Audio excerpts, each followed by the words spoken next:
இப்போ ஒரு ஒரு பெரிய வேலைக்காரன், ஒரு பெரிய செல்வந்தர், அவர் வீட்டில் வேலைக்காரன். அவர் வந்து ஒரு கோயிலில் பூஜை பண்ணணும், நாளைக்கு ஒரு வாழைத்தார் வாங்கிட்டு வாடான்னு அந்த வேலைக்காரன்ட்ட சொல்றார். வாழைத்தார் பூஜை பண்றதுக்கு சாமிக்கு. இவன் அந்த ஏழை வேலைக்காரன் போய் கடையில் ஒரு வாழைத்தார் வாங்கிட்டு வந்திருக்கான். வரும்பொழுது அவன் வீட்டு வழியா வந்திருக்கான், குடிசை வழியா. வீட்டில் குழந்தை கத்திக்கிட்டு இருக்கு. அவன் குழந்தை வாழ் கத்து பசியால கத்திக்கிட்டு இருக்கு. உள்ள போய் பார்த்தா பொண்ணு இல்ல, பசி தாங்காம குழந்தை கத்துது. இவன் என்ன பண்ணா, சரி ஒரு தார் இருக்கு, இதுல ஒரு பழத்தை பிச்சு கொடுத்தா அதுல என்ன குறைஞ்சிட போகுதுன்னு சொல்லி ஒரு பழத்தை பிச்சு அந்த குழந்தைக்கு கொடுத்தான். பசியோட அந்த குழந்தை அது சாப்பிட்டுட்டுது. சாப்பிட்டு அப்புறம் தூங்கிட்டுது, நிம்மதியா பசி போச்சு. இவன் மெதுவா கொண்டு போய், தெரியாம கொண்டு போய் முதலாளிகிட்ட கொடுத்துட்டான். மறுநாள் பூஜையில கொண்டு போய் வைக்கிறதுக்கு பாக்குறாங்க, அவ்வளவு பழமும் அழுகி இருக்கு, தாறு பூரா. உடனே அவருக்கு சந்தேகம் வந்துட்டுது, ஏதோ தப்பு நடந்து போச்சு, தெய்வ குத்தம் நடந்துட்டுது, இது என்னடா பண்ண நேத்துன்னு சொல்லி கேட்டா இவன் உண்மையை ஒத்துக்கிட்டான். நான் வரும்பொழுது குழந்தை பசியோட கத்திக்கிட்டு இருந்தது, என் புள்ள ஒரு பழத்தை பிச்சு கொடுத்துட்டேன் அப்படின்னு தான் அவருக்கு கோவம் வந்துடுது. அடிச்சுட்டார். அப்படியே இருந்தாலும் வேற பழமாவது வாங்கி கொடுத்துருக்கலாம், சாமிக்குன்னு வாங்கிட்டு வந்த பழத்தை கொண்டு போய் கொடுத்தேடா, உனக்கு புத்தி இருக்கான்னு திட்டினாராம். சரி என்ன பண்ணுறது, போய் மன்னிப்பு கேட்டாராம் அப்புறம் சாமிகிட்ட. சுவாமி கடவுளே என்னை மன்னிச்சுங்க, உங்களுக்காக வாங்கிட்டு வந்ததை ஒரு குழந்தைகிட்ட கொடுத்துட்டான், இது எல்லாம் வீணா போச்சு அப்படின்னு. அப்ப அந்த கடவுள் சொன்னாராம், அப்படி இல்லப்பா, நீ வாங்கிட்டு வந்த ஒரு தார் பழத்துல நல்ல பழம் ஒன்னே ஒண்ணுதான், அதை நேத்தே நான் சாப்பிட்டுட்டேன் அப்படின்னாராம். நேத்து கொண்டு போய் இந்த குழந்தை வாயில வச்சிருக்கிறான் பாருங்க, அது அந்த கடவுள் வாயில வச்சது மாதிரி. நேத்தே நான் சாப்பிட்டுட்டேன் அந்த நல்ல பழத்தை, மற்றதெல்லாம் பிரயோஜனம் இல்லாத பழம்னு சொன்னாராம். இததான் விவேகானந்தர் சொல்றாரு, நீ வந்து கடவுளுக்கு செய்யணும்னா இப்படி ஏழை ஒரு பசியால வாழற குழந்தைக்கு கொண்டு போய் கொடு, அது நேரா கடவுளுக்கு போய் சேர்ந்துரும். அது மாதிரி கடவுள் நமக்கு உதவி பண்ணாலும் மனுஷ உருவம் தான், நாம அதுக்கு பண்ணாலும் இப்படிதான் பண்ணணும். ஒரு ஏழைக்கு உதவி செய்யறது, இல்லாதவங்களுக்கு கஷ்டம், அப்படித்தான் கடவுளுக்கு போய் சேரும். கடவுள்கிட்டே போய் நம்ம ஒன்றும் பண்றது இல்லை. இதுதான் அவர்கள் அந்த விவேகானந்தருடைய இது. ஏன்னா அவர் வந்து புற வளர்ச்சியும் அக வளர்ச்சியும் வேணும்னு சொன்னார். சுவாமி மத்தியானம் அங்க இதுல பூஜையில பேசிட்டு இருக்கும் பொழுது பார்த்தேன், சுவாமி வந்து அக வளர்ச்சி குறைஞ்சி போச்சு, புற வளர்ச்சி தான் நிறைய இருக்குன்னு சொல்லி பேசிட்டு இருந்தார். இன்னைக்கு படுற கஷ்டத்துக்கெல்லாம் அதுதான் காரணம். நம்ம புற வளர்ச்சி அதிகமா போயிட்டுது, அதனாலதான் கஷ்டப்படுறான். அந்த அந்த நிம்மதிக்கு என்ன வழி அப்படின்னா மனசை பக்குவப்படுத்துறதுங்கிறது ஆன்மீகம் நமக்கு சொல்லி கொடுக்கறது. மனம்ங்கிறது ஆன்மீகத்துல வந்து தோல்விங்கிறது ஒரு பெரிய வெற்றி. தோத்து போறதுங்கிறது ஏதோ நம்ம இதுன்னு வருத்தப்படுற விஷயம் இல்லை. அதாவது புற வளர்ச்சியில தான் வெற்றிங்கிறது, வெற்றி ஜெயிக்கிறது சந்தோஷம். அக வளர்ச்சியில தோத்து போறதுதான் சந்தோஷம். அது எப்படின்னா, இப்போ இப்போ என்ன எடுத்துங்களா, நான் வந்து இப்போ எனக்கு இப்போ வந்து என் பேரன் இல்ல குழந்தை பேர பிள்ளையோட விளையாடி நான் தோத்து போறேன். ஒரு 5 வயசு பேரனோட நான் தினம் விளையாடுறேன், அதுல நான் தோத்து போறேன். அது எனக்கு ஜெயிக்கிறத விட சந்தோஷமா இருக்கு. தோத்து போறதுதான் உண்மையான சந்தோஷம்ங்கிறத தெரிஞ்சுக்கிறதுக்கு எனக்கு 60 வருஷம் ஆயிருக்கு. இதுதான் ஆன்மீகத்தினுடைய அடிப்படையும் அதுதான் சொல்றாங்க. மனதுக்கு பிடித்தமானவர்கள்ட்ட விளையாடி தோத்து போறதுக்கு பாருங்க, அது ஜெயிக்கிறத விட சந்தோஷமான விஷயம். குழந்தைங்கிறது ஒரு உதாரணத்துக்கு, உங்களுக்கு மனதுக்கு பிடித்தமான பெரியவர்களா கூட இருக்கலாம், மனசுக்கு பிடித்தமானவர்களிடம் விளையாடி தோற்று போவது ஜெயிக்கிறத விட சந்தோஷம். அந்த தோத்து போற கலையை கற்றுக்கொள்ளுங்கள், அதுதான் ஆன்மீகத்தினுடைய ரகசியம். அது எப்படி தோத்து போறதா, இழக்கிறது வந்து 2 வகை. ஏதாவது இழக்கிறதுக்கு தயாரா இருக்கணும். இப்போ ஒருத்த வந்து ஒரு காய்கறி வாங்கறதுக்கு 100 ரூபா பணத்தை எடுத்துட்டு போனான் மார்க்கெட்டுக்கு. 100 ரூபா பணத்தை எடுத்துட்டு போறான். அவனுக்கு பிடித்தமான காய்கறியை வாங்கினான், வாங்கி பையில எல்லாத்தையும் போட்டுக்கிட்டு பையில பாக்குறான், பணத்தை காணோம். 100 ரூபா பை ஓட்டா இங்கே விழுந்துட்டு வழியில. ஆசையா வாங்கின காய்கறியை திருப்பி அவன்கிட்ட கொடுத்துட்டு வெறும் பையோட வரான். ஏன்னா 100 ரூபா பணம் இங்கே விழுந்துட்டு. போய் அழுதுட்டே போறான். அன்னைக்கு பூரா அவனுக்கு நிம்மதி இல்லை, ராத்திரியும் தூங்கல. ஏன் என்னாச்சுன்னு அந்த அம்மா கேட்குது, வீட்டுல எல்லாம் போயிட்டுது போ அப்படின்னு சொல்லி படுத்துட்டான். அன்னைக்கு தூக்கமே வரல, 100 ரூபா நாசமா போயிட்டுதுன்னு. அதே போல கொஞ்ச நாள் கழிச்சு மறுபடியும் அதே மாதிரி 100 ரூபாயோட போயிட்டு இருக்கான் காய்கறி வாங்க ஒரு தடவை. அப்போ ஒரு குழந்தை அழுதுகிட்டு இருக்கு, பசியால கத்திக்கிட்டு இருக்கு. உடனே இவன் அந்த குழந்தைய 2-3 குழந்தைகள் கத்திக்கிட்டு இருக்கு, அதை அழைச்சிட்டு போய் அதுக்கு சாப்பாடு வாங்கி கொடுத்து எல்லாத்தையும் இந்த 100 ரூபா பணத்துக்கு இவன் காய்கறி வாங்க போனது அது சாப்பாடுலாம் வாங்கி கொடுத்துட்டு இப்பவும் வெறும் பையோட வர்றான். காய்கறி வாங்க முடியல, வாங்கி கொடுத்துட்டு வந்துட்டான். இப்பவும் வெறும் பையோட வந்து ஏன் இப்பவும் 100 ரூபா தொலைஞ்சு போச்சா அப்படின்னு கேட்டிருக்கேன் அந்த அம்மா. ஆமா இப்பவும் போயிட்டுது, பணம் செலவு பண்ணிட்டு போயிட்டுதுன்னு இருக்கான். அப்போ அந்த நடந்த விஷயத்த சொல்லியிருக்கான். அப்ப அந்த வீட்டுக்கார அம்மா சொல்லிச்சான், நீ முன்னாடி ஒரு தடவை போனப்பயும் 100 ரூபாய இழந்திருக்க, இப்ப போனப்பயும் 100 ரூபாய இழந்திருக்க, ரெண்டுமே இழப்பு தான். அன்னைக்கு வந்து நீ அன்னைக்கு தூக்கம் கெட்டு போச்சு, உனக்கு தூங்கவே முடியல, அழுதுகிட்டு இருந்த. இன்னைக்கு நீ நிம்மதியா தூங்குற. இன்னைக்கு என்ன 2 இழப்புக்கும் என்ன வித்தியாசம் அப்படின்னு கேட்டுதான். அப்பதான் அவன் யோசிக்க ஆரம்பிச்சிருக்கிறான். அப்ப அந்த அம்மாவே சொல்லிச்சான், அதாவது பொருள்கள் வந்து நம்ம இழந்து விட்டால் அது துன்பம், நாம் பொருள்களை இழந்து விட்டால் அது இன்பம். அதாவது பொருள் வந்து நம்ம விட்டு விலகி போகுது. அதுல முதல்ல வந்து பொருள் வந்து இவனை விட்டு விலகி போச்சு, ரெண்டாவது வந்து இவன் பொருளை விட்டு விலகிறதுக்கு தயாரா இருந்தான், விலகனான். இந்த நுணுக்கத்தை தான் ஆன்மீகம் வந்து நமக்கு போதிக்குது. ரெண்டுமே இழப்பு தான். இந்த 2வது இழப்பை தான் விவேகானந்தர் வலியுறுத்துறார். இப்படி இழக்கிறதுக்கு தயாரா இருக்கும் அப்படிங்கறது அவர் சொல்லி கொடுக்குற நுணுக்கம் தான். இப்ப ஒரு ரயில்ல போயிட்டு இருக்கான் ஒருத்தன். ஒரு ரயில்ல போயிட்டு இருக்கும்போது ரொம்ப ஆசையா அவனுக்கு இந்த செருப்பு விதவிதமா போட்டுக்கிறதுல ஆசையா எங்கெங்கயோ தேடி பிடிச்சி அவன் எதிர்பார்த்த செருப்பு கிடைச்சிட்டுது, காலணிகள் வாங்கிட்டு வந்துட்டான். வாங்கிட்டு இதுக்காகவே செலவு பண்ணிட்டு போய் ஒரு ஊர்ல வாங்கிட்டு திரும்பி ரயில்ல வந்துகிட்டு இருக்கிறான். அந்த அழகான அவன் எதிர்பார்த்த காலணிகள் செருப்போட அதை ரொம்ப பெருமையா எதிரில் உட்கார்ந்துருந்தவர்கிட்ட காட்டியிருக்கான். இந்த பாரு எங்கேயுமே கிடைக்காது இந்த செருப்பு, இதை நான் போய் இதுக்காக செலவு பண்ணிட்டு நான் போய் வாங்கிட்டு வரேன் இந்த ஊர்ல அப்படின்னு இப்படி காட்டிட்டு இருக்கும்போது தவறி போய் ஒரு செருப்பு வெளில விழுந்துடுது. ரயில்ல விளையாட்டா காட்டிட்டு இருக்கும்போது தவறி போய் கை தவறி வெளியில விழுந்துடுது. ஒரு சின்ன அதிர்ச்சி, முதல் வினாடி ஒரு அதிர்ச்சி அவனுக்கு. ஏன்னா ஆசையா வாங்கிட்டு வந்த செருப்பு ஒண்ணு போயிட்டு, உடனே அடுத்த வினாடி என்ன பண்ணா பக்கத்துல இன்னொரு செருப்பு இருந்ததுல அதையும் தூக்கி வெளில போட்டான். ஏன்டா போட்டான்னா அது இப்போ ஒருத்தனுக்கு ஒரு செருப்பு இருந்தா யாருக்குமே பிரயோஜனப்படாது, எனக்கும் உபயோகப்படாது. உடனே இன்னொன்னு போட்டா அதை எடுக்கிறவனுக்கு ரெண்டும் உபயோகப்படும்ல, அதனாலதான் தூக்கி போட்டேன்ட்டான். இப்ப அந்த முதல் செருப்பு இழந்தது ஒரு வகை, அது அவனுக்கு அதிர்ச்சியை உண்டு பண்ணுச்சு. 2வது செருப்பு இழந்தான் பாருங்க, அது அவனுக்கு நிம்மதியை உண்டு பண்ணுச்சு. இதுதான் இந்த 2 இழப்புக்கும் உள்ள வித்தியாசம். முதல் செருப்பு அது வந்து இவனை விட்டு பிரிந்தது, 2வது செருப்பு அதை விட்டு இவன் பிரிஞ்சான். அந்த 2வது வகை நுணுக்கத்தை கற்றுக்கொள்ளுங்கள்ங்கிறது தான் ஆன்மீகவாதிகள் நமக்கு நுணுக்கமா சொல்லி கொடுக்குறாங்க. இதுக்கு தயாரா இருங்கோ, நீங்க நிம்மதி இருக்கிற இடம் அதுதான், நிம்மதியை தேடி எங்கெங்கேயும் அலையாதிக்கணும்னு சொல்லி கொடுக்குறாங்க. மனுஷன் வந்து இன்னைக்கு நிம்மதியா இருக்கணும்னு நினைக்கிறான், மகிழ்ச்சியா இருக்கணும்னு நினைக்கிறான். ஆனா அது எங்க இருக்குன்னு தெரியல. அது இந்த உள்ள இருக்குங்கிறத இவங்கெல்லாம் பெரியவர்கள்லாம் சொல்றாங்க. உள்ளதான் இருக்குது, வெளியில போய் தேடிக்கிட்டு இருக்காதே அதை அப்படின்னு சொல்லி. அந்த மனசை வந்து எப்படி கட்டுப்படுத்துறது, மனசை வந்து கட்டுப்படுத்துறது ரொம்ப கஷ்டம். அதுதான் அருள் தந்தை வேதாத்திரி மகரிஷி சொல்லுவார், மனதை வந்து கட்டுப்படுத்துறதுக்கு முயற்சி பண்ணாதீங்க, மனதை வந்து அடக்க நினைத்தால் அது அலையும், அறிய நினைத்தால் அது அடங்கும் அப்படின்னு சொல்றார். மனசை புரிஞ்சுங்க, அது அடங்கிரும். அதை அடக்கிறதுக்கு முயற்சி பண்ணாதீங்க, அது அலைய ஆரம்பிச்சிரும் அப்படின்னு அவர் சொல்லுவார். அந்த மனசு வந்து அவ்வளவு கஷ்டப்படுத்தும் நம்மளை. மனசை கட்டுப்படுத்துறது ரொம்ப கஷ்டம். ஒரு பையன், நான் வந்து மனசு கட்டுப்படுத்துறது என்ன சார் பெரிய காரியம்னு இந்த காலத்து பையன் வருதேன், நான் கட்டுப்படுத்துறது என்ன பெரிய விஷயம் அப்படின்ட்டு கிளம்புனா போய் நேரா அங்கிருந்தா மனசு சிந்தனையெல்லாம் செதறது. நடு காட்டுல போய் யாரும் இல்லாத இடத்துல போய் உட்காந்துக்கிறேன், மனசை கட்டுப்படுத்த போறேன்னு ஒரு மரத்தடியில போய் உட்காந்துட்டான். காட்டுல உட்காந்துட்டு அப்படியே நிக்கிறான், மனசை கட்டுப்படுத்துறான். பார்த்தா ஒரு ஒரு ஒரு ஒத்தையடி பாதை, அதுல ஒரு டான்ஸ் ஆடுற பொண்ணு போயிட்டு இருக்கு. அங்க ஒரு டான்ஸ் ஸ்கூல் நடக்குது எங்கேயோ. அந்த வழியா 8 மணிக்கு காலையில அது போகுது அந்த ட்ரெஸ்ஸோட. அது வந்து டான்ஸ் ஸ்கூல் போல இருக்கு. இது என்னடா இங்க வந்து காட்டுக்கு வந்தோம், இங்கேயும் நமக்கு தொந்தரவா இருக்க அப்படின்னு சொல்லி பார்த்து என்ன பண்ணா, ஒரு துணியை எடுத்து கண்ணை கட்டி விட்டான். இனிமே கட்டிட்டு, கண்ணு தானே தொந்தரவா இருக்கு, இனிமே மனசை கட்டுப்படுத்துறேன் பார் அப்படின்னு உட்காந்தான். மறுநாள் காலையில 8 மணிக்கு அது காலில் இருக்கிற சலங்கை சத்தம் கேட்டிருக்கு, ஜல் ஜல்லுன்னு அந்த வழியா போறது. இது ஏதரா இதுவும் தொந்தரவா இருக்கு அப்படின்னு சொல்லிட்டு இன்னொரு துணியை எடுத்தான், காதையும் கட்டி விட்டான். காதையும் எரி கட்டியாச்சு, கண்ணையும் கட்டியாச்சு, இனிமே மனசை கட்டுப்படுத்துறேன் அப்படின்னு உட்காந்தான். 3வது நாள் காலையில 8 மணிக்கு அது தலையில வச்சிருக்கிற பூ வாசனை அடிச்சிருக்கு. 8 மணிக்கு இது எதிரா இது வேற வம்பா இருக்குன்னு மூக்கையும் கட்டிவிட்டான். மனசை கட்டுப்படுத்துறேன்னு கண்ணை கட்டினா, காதை கட்டினா, மூக்கையும் கட்டிவிட்டான். இனிமே ஒன்றும் தொந்தரவு இல்லை அப்படின்னு அப்படியே உட்காந்துருக்கான் மல்ல கட்டிட்டு.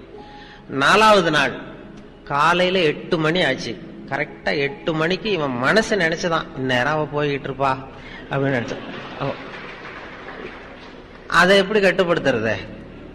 அதுக்கு எந்த துணியை வச்சு கட்டுறது? அதுக்குதான் ஆன்மீகம் என்கிற துணி தான் உங்களுக்கு உபயோகப்படும் அப்படின்னு பெரியவங்க சொல்றாங்க. அந்த மனதை கட்டுப்படுத்துறதுக்கு ஆன்மீகம் என்கிற துணி தான் உங்களுக்கு. வேற சும்மா இந்த சாதாரண துணியெல்லாம் வச்சு கண்ணை கட்டுறது காதை கட்டுறதுலாம் சரியா வராது. மனசுங்கிறது அப்படி. மனசை நிம்மதி குறைவுக்கே காரணம் அதுதான். அடுத்தவங்களுக்கு உதவி செய்கிறது மூலமா உங்க மனசுக்கு ஒரு ஆனந்தம் கிடைக்குது இல்ல, அதுக்கு எல்லாம் கிடையாது. அதுக்கு இப்ப ஜாங்கிரி மாதிரி 10 100 சாப்பிட்டேன் இனிமே எரிச்சல் வந்துட்டுது, நான் இது வரைக்கும் 100 பேருக்கு உதவி பண்ணிவிட்டேன், 101வது பேருக்கு உதவி செய்யறதுக்குள்ள எனக்கு எரிச்சல் வந்துட்டுதுன்னு சொல்ல மாட்டாங்க. வர வர அது ஆனந்தம் அதிகமாகிட்டே இருக்கும். மனிதனுடைய வாழ்க்கை களிப்பில் தொடங்கி மகிழ்வில் தொடர்ந்து ஆனந்தத்தை நோக்கி செல்ல வேண்டும். அதுதான் மனிதனுடைய வாழ்க்கை போக வேண்டிய முறைன்னு சொல்லுவாங்க. அதுதான் ஒரு விவேகானந்தர் அதுதான் சொல்றாரு. நீங்க அடுத்தவங்களுக்கு செய்யற ஆண்டவனைக்கு உச்சரிக்கிற உதடுகளை விட அடுத்தவருக்கு செய்கிற உதவி செய்கிற கரங்கள் மேலானவை அப்படின்னு சொல்றாரு. அந்த இதுதான் அந்த ஆன்மீகம்ங்கிறது அந்த வகையில தான் சொல்றது உண்டு. ஏன்னா ஆன்மீகம்ங்கிறது புற வளர்ச்சி அக வளர்ச்சிங்கிறத பத்தி அவங்க சொல்லிட்டு இருந்தாங்க. அக வளர்ச்சிங்கிறது ரொம்ப முக்கியமான விஷயம். அது இப்ப ஒரு ஓட்டப்பந்தயம் நடக்குது. ஒரு ஓட்டப்பந்தயத்துல ஆள் ஒருத்தன் ஜெயிக்கிறதுக்கு ஓடிட்டு இருக்கான், அவன் தான் ஜெயிக்க போறான். அந்த நேரத்துல பின்னாடி வந்துட்டு இருந்த ஒருத்தன் தடுமாறி கல்லு தடுக்கி கீழே விழுந்துடுறான், குப்புறம் விழுந்துடுறான். உடனே அந்த முன்னாடி ஓடனவன் ஓட்டத்தை நிறுத்தி விட்டு விழுந்தவனை தூக்கி கொண்டு போய் ஓரத்துல நிறுத்தி அவனுக்கு வைத்தியம் பண்ண ஆரம்பிச்சுட்டான். 3வதா வந்தவன் போய் ஜெயிச்சுட்டான். 3வது ஓடி வந்தவன் போய் ஜெயிச்சிட்டான். பந்தய பரிசு யாரு கொடுப்பாங்க? யாரு முதல்ல கோட்டை தொட்டாங்களோ அவங்களுக்கு தானே. முதல்ல ஓடினவன் 2வது ஆளை தூக்கிட்டு ஒதுங்கி வந்துட்டான். அந்த தலைவர் பரிசு கொடுத்தாராம். அந்த ஓட்டத்துல முதல் பந்தயம் வந்தவனுக்கு முதல் பரிசு. இந்த முதல்ல இப்ப சொல்றேனே, இவனுடைய தோல்விதான் மிகப்பெரிய வெற்றி. இதுதான் ஆன்மீகத்துக்கு அடிப்படை. தோற்று போக கற்றுக்கொள்ளுங்கள்னு சொல்றது. ஆன்மீகம் தோல்வியில தான் வெற்றி இருக்கும். புற வாழ்க்கையில ஜெயிக்கிறது தான் சந்தோஷம். அந்த நுணுக்கமான விஷயங்களை தான் ஆன்மீகம் நமக்கு சொல்லிக் கொடுக்குது. அதை பத்தி இப்ப நிறைய பேர் இப்பதான் சிந்திக்க ஆரம்பித்திருக்கிறார்கள். அது மாதிரி நிறைய இருக்குது. இந்த நேரம் என்ன சொன்னாங்க, 8:25 முடிக்கணும். அதாவது ஆரம்பத்துல கேட்டேன் சாருகிட்ட, எவ்வளவு நேரம் சார் பேசணும் அப்படின்னு. நீங்க எவ்வளவு நேரம் வேணாலும் பேசுங்க, நாங்க 8:30க்கெல்லாம் எழுந்திரிச்சு போயிடுவோம் அப்படின்னு சொல்லி, அதை அப்படி சொல்லலையே தவிர கொஞ்சம் நாகரிகமா சொன்னார் வேற வார்த்தையில. நாங்க வழக்கமா 8:25க்கெல்லாம் முடிச்சிருவோம் சார், 8:30க்கெல்லாம் அப்படின்னு சொல்லி அவர் கொஞ்சம் பயமுறுத்தினார். இந்த நான் வழக்கமா அந்த கொஞ்சம் வேடிக்கையா பேசி இருந்தாலும் இங்க இருக்கிற உங்களுடைய முகத்தையெல்லாம் பார்க்கும்பொழுது கொஞ்சம் ரொம்ப தீவிரமாக சிந்திக்கக்கூடியவர்கள், ஆன்மீகத்துல ஆழ்ந்து சிந்திக்கக்கூடிய கூட்டமாகவும் முகமாகவும் தெரிஞ்சுது எனக்கு. அதனாலதான் என்னுடைய கொஞ்சம் வேற விதமா போயிட்டேன். இல்லைன்னா கிச்சு மூட்டிட்டு இருந்திருக்கலாம் கொஞ்சம் வேடிக்கையாகும். இங்க இருக்கிற கூட்டத்தை பார்த்ததும் இது ஆன்மீக தேடல் அப்படிங்கிறது மாதிரி ஒரு மனசுல தோணுனதுனாலதான் இது பண்ணோம். அப்படி உங்களையெல்லாம் சந்திச்சதுல ரொம்ப மகிழ்ச்சி. இந்த ஆன்மீகம் தான் இன்னைக்கு தேவை. இன்னைக்கு உலகத்துக்கு இன்னைக்கு அது குறைஞ்சு போனதுனாலதான் இன்னைக்கு வாழ்க்கையில நிம்மதி இல்லாம போச்சு, கஷ்டம் வந்துட்டுது எல்லாம் அப்படின்னு சொல்லுவாங்க. சகிப்புத்தன்மை, அந்த சினம் தவிர்த்தல். இவங்க தான் வேதாத்திரி மகரிஷி தான் சினம் தவிர்த்தல்னு பயிற்சி எல்லாம் கொடுக்குறாங்க. என்ன ஒரு தரம் சினம் தவிர்த்தல் பயிற்சி கொடுக்கறதுக்கு கூப்பிட்டாங்க மெட்ராஸ்ல ஒரு இடத்துல. நான் சொன்னேன், பயிற்சிக்கு வேணா வரேன் சார், பேசுறதுக்கு என்ன கூப்பிடாதீங்க அப்படின்னு. இல்ல நீ மனுஷன் கோவப்படாம இருக்கணும், ஆன்மீகத்துக்கு அதெல்லாம் ரொம்ப முக்கியமான ஒரு பண்பு, அதுக்கு உனக்கு தெரிஞ்சதை சொல்லிவிட்டு போ அப்படின்னாங்க. நான் வழக்கம் போல கதையை தான் சொல்லிட்டு வந்தேன். கோவப்படாம இருக்கிறதுனா, ஒரு பெரிய ஆளு ஜப்பானுக்கு போக வேண்டிய பிரயாணி, மீனம்பாக்கம் ஏர்போர்ட், லக்கேஜ் எல்லாம் தூக்கிட்டு ஜப்பானுக்கு போக வேண்டிய ஆள். இந்த லக்கேஜை வாங்கி பிளேன்ல ஏத்துற ஒரு தொழிலாளி, அவன்கிட்ட போய் சண்டைக்கு போறான். அந்த ஆள் அடிக்க போறான், திட்டுறான். பதிலுக்கு அவன் கோபமே படல. அந்த தொழிலாளி சிரிச்சுக்கிட்டே சரி சார் சரி சார்ங்கிறான். என்ன கோவம்னு தெரியல. இதை ஒரு பேராசிரியர் பார்த்துட்டு இருக்காரு, சினம் தவிர்த்தல் பேராசிரியர். இது என்ன இந்த பெரிய விஷயம் இவ்வளவு அடிக்க போறான், அந்த பதிலுக்கு அவன் கோபமே படல. சினம் தவிர்த்தலுக்கு அவன் நமக்கு பயிற்சி கொடுக்கலாம் போல இருக்குன்னு ஒரு நினைச்சிட்டாரு. ரொம்ப நேரம் அவர் அடிக்க போனார், திட்டினாரு. சரி சார் சரி சார் சிரிச்சுக்கிட்டே இருந்தான். அப்புறம் எல்லாத்தையும் லக்கேஜ் எல்லாம் வாங்கிட்டு போனா முடிஞ்சது. அப்புறம் பிளேன் ஏறி போயிட்டாரு பெரிய மனுஷன். அதுக்கப்புறம் இவர் ஓடி போய் அந்த தொழிலாளியை கூப்பிட்டு வந்தார் பேராசிரியர். ஏப்பா காலையில இருந்து அந்த பெரிய மனுஷன் பார்த்துக்கிட்டு இருந்தா உன்னை அடிக்க வந்தான், திட்டினா, முகத்துல ஒரு ரியாக்ஷனே கிடையாது, கோபமே படாம இருக்கிறது, அது எப்படி உன்னால முடிஞ்சது அப்படின்னதுக்கு, இல்ல சார் உனக்கு கோபமே வரலையான்னு கேட்டிருக்காரு இவரு. இல்ல சார் மனுஷன்னு பிறந்தா கோபம் வராம இருக்காது சார், அவங்கவுங்களுக்கு அவங்கவுங்க வழியில அதை டீல் பண்ணுவாங்க. உனக்கு கோவம் வந்தது அந்த ஆள் திட்டும் பொழுது? நல்லா கோவம் வந்தது சார் அப்படின்னா. என்னடா பண்ண? அதுக்கு என்ன பண்ண? என் வழியில டீல் பண்றேன் சார். என்னடா பண்ண அப்படின்னா, ஒண்ணும் இல்ல சார், அந்த அவர் ஜப்பான் போயிட்டு இருக்காரு, அவர் லக்கேஜ் எல்லாம் அமெரிக்கா போயிட்டு இருக்கு. மாத்தி ஏத்தி விட்டுருவோம் சார், நமக்கு என்ன இதுல பிரச்சனை, அனாவசியமா அவன்கிட்ட எதுக்கு சார் நம்ம போய் வம்பளக்கணும், டென்ஷன் ஆகக்கூடாது சார் அப்படின்னா. இதுதான் நான் அவங்க சினம் தவிர்த்தல் பயிற்சி முகாம்ல ஒரு தடவை சொல்லிட்டேன் சென்னையில. அதுல இருந்து அதுக்கப்புறம் கூப்பிடுறதே இல்லை என்ன அவங்க. ஆமா, அதுக்கப்புறம் நானா போய் ஒரு தரம் கேட்டேன் ஒரு 5-6 வருஷம் கழிச்சு. அவர் ஏன் சார் சினம் தவிர்த்தல் கூப்பிட்டீங்களே, இந்த வருஷம் நான் மறுபடியும் வரட்டுமா அப்படின்னு. வேணாம் சார், நாங்க பாத்துக்கிறோம் சார், அது ஏதோ எங்களுக்கு தெரிஞ்ச வழியில நாங்க சொல்லி கொடுக்குறோம், நீங்க உங்க வழியில போயிட்டு இருங்க சார். அப்படி அந்த சினம்ங்கிறது, சினம் தவிர்த்தலுக்கு முறையான பயிற்சி கொடுக்குறாங்க அவங்க. அதெல்லாம் ஆன்மீகத்து பண்புகளை வளர்க்கறதுக்கு ஒரு பெரிய இது மாதிரி சகிப்புத்தன்மைங்கிறதும் ஒரு பெரிய விஷயம். Tolerance, international year of tolerance கொண்டாடினாங்க 1995 வருஷத்தை, சர்வதேச சகிப்புத்தன்மை ஆண்டு. அப்ப ரேடியோவில் ஒரு கதை சொன்னோம் அந்த சகிப்புத்தன்மையை பத்தி. அது என்னன்னா, அந்த டாக்டர் கதை. அந்த டாக்டர் ஒருத்தர் ரூம்ல உட்காந்துருக்காரு. ஒரு டாக்டர் ரொம்ப பிஸி டாக்டர். வெளியில வரிசையா பெஞ்சு போட்டிருக்கு. 40 பேர் உட்காந்துருக்கான் டாக்டரை பாக்கிறதுக்கு கியூல. 40 பேரும் சட்டையை கட்டி சுருட்டி வச்சிருக்கான். 40 பேர் வாயிலே 40 தெர்மாமீட்டர் இருக்கு. எல்லாம் ஒரே வியாதிக்கா வந்திருப்பான், தெர்மாமீட்டரோட உட்காந்துருக்கான் 40 பேர். அதே தெருவில் ஒருத்தன் காலண்டர் மாட்டுறதுக்கு ஆணி அடிச்சிருக்கான், விரல் நசுக்கி போச்சு. சரி, நம்ம தெரு தானே சிஸ்டர், இதுல ஏதாவது வச்சு விடுங்கன்னா, நீ 41வது ஆளா உட்காரு அப்படின்னு இருக்கு அந்த நர்ஸ். சரின்னு உட்காந்துருக்கான். சட்டையை கயிட்டு இருக்கு. இல்லடா, இங்க விரல் தான் சிஸ்டர், இவர் எல்லாரையும் பார், எல்லாம் சட்டையை கயிட்டு வச்சிருக்கான். சரி, நமக்கு என்னன்னு சட்டையை கயிட்டு சுருட்டி பந்து மாதிரி வச்சான். வாயை தோற அப்படின்னு திறந்தான். ஒரு தெர்மாமீட்டர் வச்சுட்டு ஓடி போச்சு. இவன் வாயில தெர்மாமீட்டர் வச்சுக்கிட்டு யோசிக்கிறான், இது எதுக்கு தெர்மாமீட்டர் வச்சாங்க, விரல் தானே நசுக்கி இருக்கிறோம், எதுக்குன்னு போனா வாயை திறக்க முடியல. சரி, பக்கத்துல இருக்கிறவனை கேட்கலாம்னா அவனும் ஏதோ பேசுறதுக்கு தயாரா இருக்கான். 40 பேரும் ஏதோ 40 பேசுறதுக்கு ரெடியா இருக்கான். கண்ணு செவந்திருக்கு, பலூன் மாதிரி உப்பி இருக்கு எல்லாம். தெர்மாமீட்டர் வச்சுட்டு அவன் பாட்டு சகிச்சுட்டு உட்காந்துருக்கான். அவனும் ஏதோ பேசுறதுக்கு ரெடியா இருக்கான். இது என்னடா பண்றதுன்னா, ஒரு 10 நிமிஷம் சகிச்சுட்டு இருந்தாங்க. அப்புறம் அந்த நர்ஸ் ஓடி வந்து எல்லா தெர்மாமீட்டரையும் எடுத்துக்கிட்டு அவங்க டெம்பரேச்சர் இதெல்லாம் குறிச்சிக்கிட்டு டாக்டர் ரூமுக்கு ஓடி போச்சு ரெஜிஸ்டர் எடுத்துட்டு. அப்புறம் இவன் ஆரம்பிச்சான், இந்த 41வது ஆள் விரல் நசுக்கிட்டானே, உலகம் ரொம்ப கெட்டு போச்சுப்பா, எதுக்கு தெர்மாமீட்டர் வச்சு பாக்குறதுன்னு ஒரு விவசாயம் எல்லாம் போச்சு. நான் விரல் நசுக்கிட்டு தான் இதுக்கு போய் தெர்மாமீட்டர் வச்சு பாக்குறாங்க, இது உண்டு இல்லைன்னு பாத்துற போறேன், நான் விட போறது இல்லை, இது ஒண்ணு கத்துறான். அப்ப இந்த 40வது ஆளை அட்வைஸ் பண்றான். இதுக்கு முந்தின ஆள், இந்த பாருப்பா, இது சர்வதேச சகிப்புத்தன்மை ஆண்டு.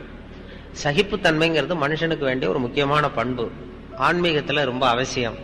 சகிப்புத்தன்மையை நாம இது மாதிரி இடத்துலதான் வளர்த்துக்கணும். இதுக்கு நீ அவசரப்பட்டு இப்படி அசட்டுத்தனமா துள்ளாத, கொஞ்ச நேரம் மரியாதையா வாழை சுட்டிட்டு உட்கார் அப்படின்றான் அவன். அப்படி சொன்னதை இவனுக்கு இன்னும் கோவம் வந்துட்டுது.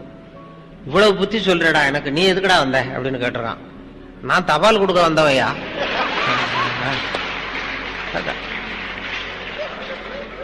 நான் தினம் இப்படி வருவேன், சட்டையை கட்ட சொல்லுவாங்க, கட்டி வைப்பேன், தெர்மாமீட்டர் வச்சு பார்ப்பாங்க, பார்த்தா நான் பாட்டு கொடுத்துட்டு மறுபடியும் சட்டையை போட்டுட்டு லெட்டர் கொடுத்துட்டு போறேன், பெண்ணை கட்டு போய். எல்லாரும் சகிப்புத்தன்மை வளர்த்துங்கப்பா அப்படின்னு சொல்லிட்டு போனான்.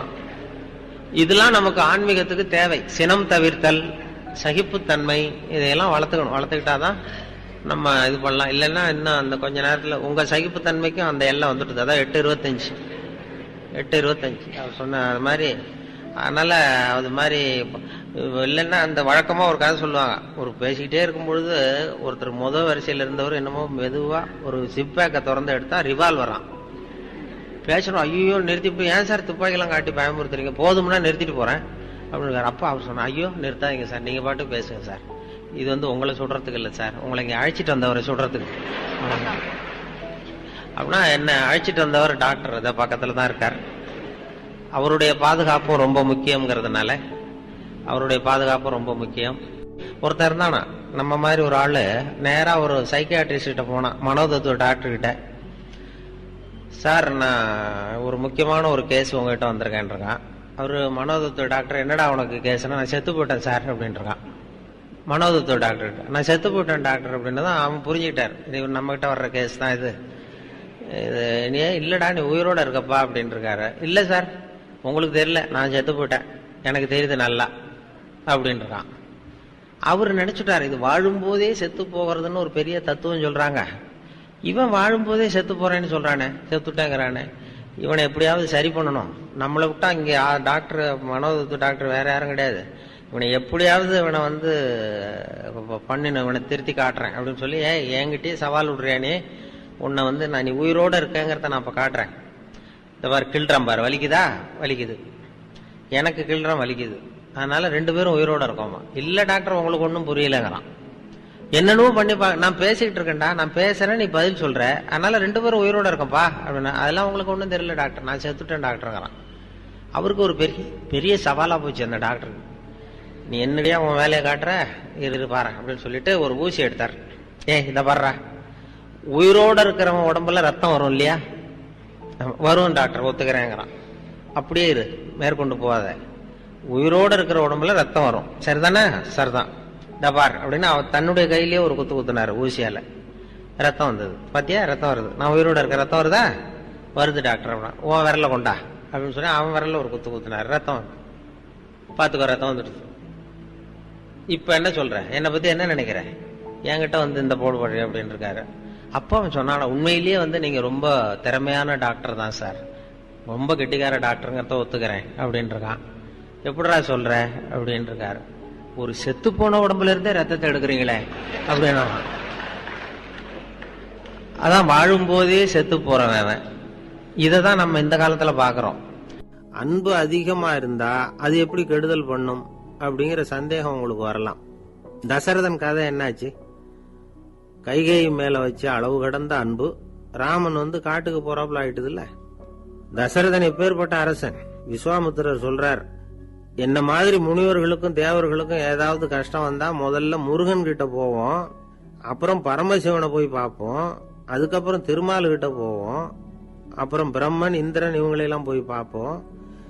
இவங்களால எல்லாம் முடியலன்னா கடைசியில் அயோத்திக்கு வருவோங்கிறார். உன்னை விட்டா வேற கதி உண்டோ அப்படின்னு தசரதனை பார்த்து விஸ்வாமித்திரரே சொல்றார். அப்பேற்பட்ட அரசன் தசரதன் கைகேயி காலில் விழறான். உன் பாதங்களை தொட்டு கெஞ்சி கேட்டுக்கிறேன், ராமனை காட்டுக்கு அனுப்பாதேங்கிறான். தசரதனுடைய இந்த நிலைமைக்கு என்ன காரணம்? அவன் கைகேயி மேல வச்ச அளவு கடந்த அன்புதான் காரணம். இப்ப சொல்லுங்க, அன்பா இருந்தாலும் அது அளவுக்கு மீறி போனா கெடுதல் பண்ணுமா பண்ணாதா? அது மட்டும் இல்ல, அளவு கடந்த அன்பு நீதிக்கும் நியாயத்துக்கும் புறம்பான காரியங்களையும் செய்ய வச்சிரும். தசரதன் மிகச்சிறந்த நீதிமான், தர்மத்துக்கு விரோதமா ஒரு காரியமும் செய்யாதவன். அப்பேற்பட்டவன் தன்னுடைய மனைவியை பார்த்து என்ன சொல்றான் தெரியுமா? உனக்காக நான் என்ன செய்யணும் சொல்லு, செய்யறேன். ஒரு குற்றமும் செய்யாத ஒருத்தனை கொல்லணுமா, கொல்றேன். மரண தண்டனை விதிக்கப்பட்ட ஒருத்தனை விடுதலை செய்ய சொல்றியா, செய்யறேன். எந்த பிச்சைக்காரனையாவது கோடீஸ்வரனாக சொல்றியா, ஆக்குறேன். அல்லது கோடீஸ்வரனை பிச்சைக்காரன் ஆக்கணுமா, ஆக்குறேன் அப்படிங்கிறான். நீதிக்கு விரோதமான இந்த பாவங்களை செய்யறதுக்கு அப்பேற்பட்ட அரசன் எப்படி துணிஞ்சான்? மனைவி பேர்ல வச்ச அளவு கடந்த அன்புதான் காரணம். திரிசூலம், வஜ்ராயுதம், வாள் இதுகளால தாக்கப்பட்டா கூட அதையெல்லாம் கொஞ்சம் கூட லட்சியம் பண்ணாத ஒருத்தன் காமதேவனுடைய மலர் அம்புகள் தாக்குனா அதை அவனால தாக்கு பிடிக்க முடியல, விழுந்துடுறான். காமதேவனுக்குள்ள மகிமையே அதுதாங்கிறார் துளசிதாசர்.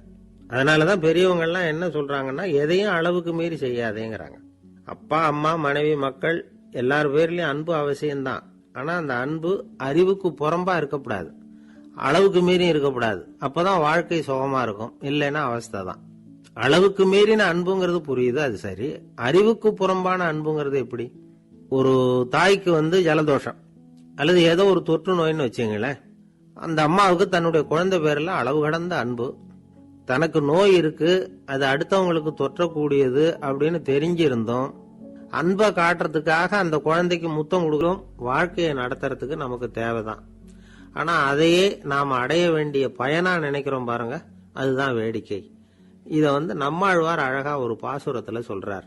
ஒரு நாயகமாய் ஓட உலகுடன் ஆண்டவர், கருணாய் கவர்ந்த காலர், சிதைகிய பானையர், பெருநாடு காண இம்மையிலே பிச்சைதாம் கொள்வர், திருநாரணன் தாழ் காலம் பெற சிந்தித்து உய்மினோ அப்படிங்கிறார் நம்மாழ்வார். இந்த காலத்திலும் ஒரு ஊர்வலம், ஒரு பெரிய மனுஷருக்கு பிறந்த நாள் விழா. அவரு குதிரை மேல ஏறி முன்னாடி போயிட்டு இருக்கிறார். அவருக்கு பின்னாடி ஒரு 100 பேர் தொண்டர்கள், அவங்க பாட்டுக்கு போறாங்க. எல்லாம் பணம் கொடுத்து ஏற்பாடு பண்ணவங்க, எல்லாம் பணம் வாங்கிட்டு பின்னாடி போயிட்டு இருக்கிறாங்க. கொஞ்ச தூரம் நடந்ததும் கால் வலிக்க ஆரம்பிச்சுட்டுது. ஒவ்வொருத்தரும் அப்படியே ஒதுங்க ஆரம்பிச்சுட்டாங்க.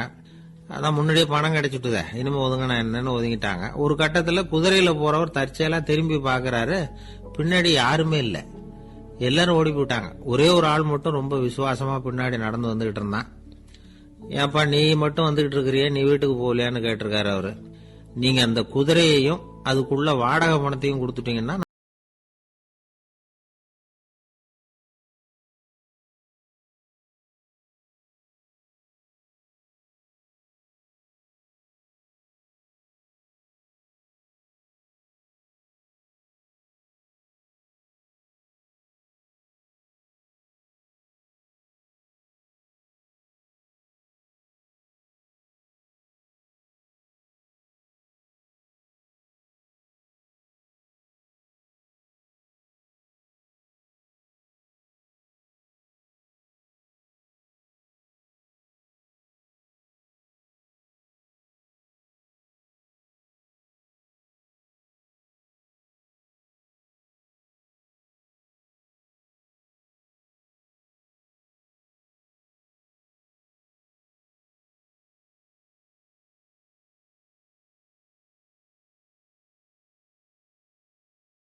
கொஞ்சம் முன்னால வளைச்சான், சட்டைக்கு தகுந்த மாதிரி உடம்ப பண்ணிட்டான், மெதுவா நடந்து போறான்.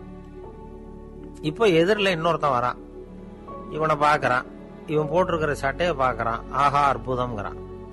சும்மா சொல்லக்கூடாது, ரொம்ப நல்லா இருக்கு, நிச்சயமா இது இந்த ஊர் மேல தெருவில் இருக்கிற ஒருத்தன் இருக்கானே அவன் தச்சதாதான் இருக்கணும் அப்படின்னா.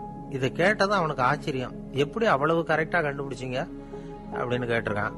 இதுக்கு அந்த வழிபோக்கன் சொன்னானா, அவன் ரொம்ப கெட்டிக்காரன், உங்களை மாதிரி உடம்பும் கையும் வளைஞ்சு போன ஒரு ஆசாமிக்கு அவனை தவிர வேற யாராலேயும் இவ்வளவு பொருத்தமான ஒரு சட்டையை தைக்க முடியாது அப்படின்னானா. பாருங்க, அவனுக்காக இவன் அனுசரிக்க போய் இவனோட நிலைமை எப்படி ஆயிட்டுது பாருங்க. இதே மாதிரிதான் சில சடங்குகளும் சம்பிரதாயங்களும் நம்மளை கோமாளி ஆக்கி விட்டுரும். எதுவா இருந்தாலும் அதுல அறிவுபூர்வமான அணுகுமுறை அவசியம். ஒரு நர்ஸ் அவசரமா ஓடி டாக்டர் கிட்ட சொல்லிச்சான், டாக்டர் ஒரு தப்பு நடந்து போச்சு, 10ஆம் நம்பர் பெட்ல இருக்கிற பேஷண்ட்டுக்கு காலில் ஆபரேஷன் பண்றதுக்கு பதிலாக கையில ஆபரேஷன் பண்ணி விட்டீங்க. கை ஆபரேஷன் பண்ணிக்க வேண்டிய ஆள் 7ஆம் நம்பர் பெட்ல இருக்கார் அப்படின்னு தான். அதுக்கு இவர் பதட்டப்படாம சொன்னாராம், பரவாயில்ல இவரை தூக்கி 7ஆம் நம்பர் பெட்ல போட்டுரு அப்படின்னாராம். ஒரு மாணவனை பார்த்தேன், என்ன தம்பி படிப்புலாம் எப்படி இருக்குது அப்படின்னு விசாரிச்சேன். அவன் ரொம்ப அழுத்துக்கிட்டான், நான் நல்லா தான் சார் படிக்கிறேன், இருந்தாலும் புத்தியில சரியா ஏற மாட்டேங்குது சார் அப்படின்னா. சரி, இவனும் நம்ம ரகம்தான் அப்படின்னு சொல்லி முடிவு பண்ணிட்டோம். கல்வி கற்கக்கூடிய ஒரு மாணவன் சம்பந்தப்படுற புத்திகள் பல வகை. அதை பத்தி ஒரு பெரியவர் விளக்கி இருக்கிறார். மிருத்து புத்தின்னு ஒண்ணு இருக்குதான். மிருத்துன்னா மண்ணு, மண்ணால செவுறு கட்டுறோம்ல, மண் சுவர்ல ஆணி அடிக்கிறதும் சுலபம், அதை பிடுங்கி எடுக்கிறதும் சுலபம். அது மாதிரி சில பேர் குரு சொல்லி கொடுக்கறத சுலபமா கேட்டு தெரிஞ்சு வச்சுக்குவாங்க, கொஞ்ச நேரத்துல சுலபமா மறந்தும் போயிடுவாங்க. இது மிருத்து புத்தின்னு பேரு, மண் புத்தி. தாரு புத்தின்னு ஒண்ணு உண்டான். தாருன்னா மரம், அதுல பச்சை மரத்துல ஆணி அடிக்கிறது சுலபம், ஆனா அதை எடுக்கிறது கஷ்டம். அது மாதிரி ஆசிரியர்கிட்ட இருந்து கேட்டதை கவனமா மனசுல பதிய வச்சுக்கிட்டு அதை மறக்காம இருக்கிறது தாரு புத்தி. பட்டை மரமா இருந்தா அதுல ஆணி அடிக்கிறதும் கஷ்டம், அடிக்கிற ஆணியும் சீக்கிரம் நழுவிடும். அது மாதிரி கேட்கிற விஷயம் மனசுல பதியறதும் கஷ்டம், அப்படியே பதிஞ்சாலும் அது நீடிச்சு இருக்கிறதும் கஷ்டம், கொஞ்ச காலத்துல மறந்துடும். இன்னொரு வகை புத்தி ஒண்ணு உண்டு, அதுக்கு பேரு சிலா புத்தின்னு பேரு. சிலான்னா கல்லு. ஒரு கருங்கல்லுல 4 துளைய போட்டு ஒரு துளையில உளிய வச்சு அடிச்சா மற்ற துளை வழியாவும் பிளந்து கல்லு 2 ஆயிடும். அது மாதிரி சந்தியான இடங்கள்ல குறிப்பா ஒரு பொருளை சொன்னா அதை வச்சுக்கிட்டு மத்ததையும் தெரிஞ்சுக்கிறது, அது சிலா புத்தின்னு பேரு. வேணு புத்தின்னா என்ன தெரியுமா? வேணும்னா மூங்கில். மூங்கில் கணுவுல ஒரு பக்கம் உளிய வச்சு அடிச்சா ரெண்டு பக்கமும் பொழந்துரும். அது மாதிரி ஒரு செய்தியை கேட்டுக்கிட்டு இருக்கிறப்பவே அதோட முன்பின் தொடர்களையும் தெரிஞ்சுக்கணும். அது வேணு புத்தி. தைல புத்தின்னு ஒண்ணு உண்டு. தைலம்ங்கிறது எண்ணெய்.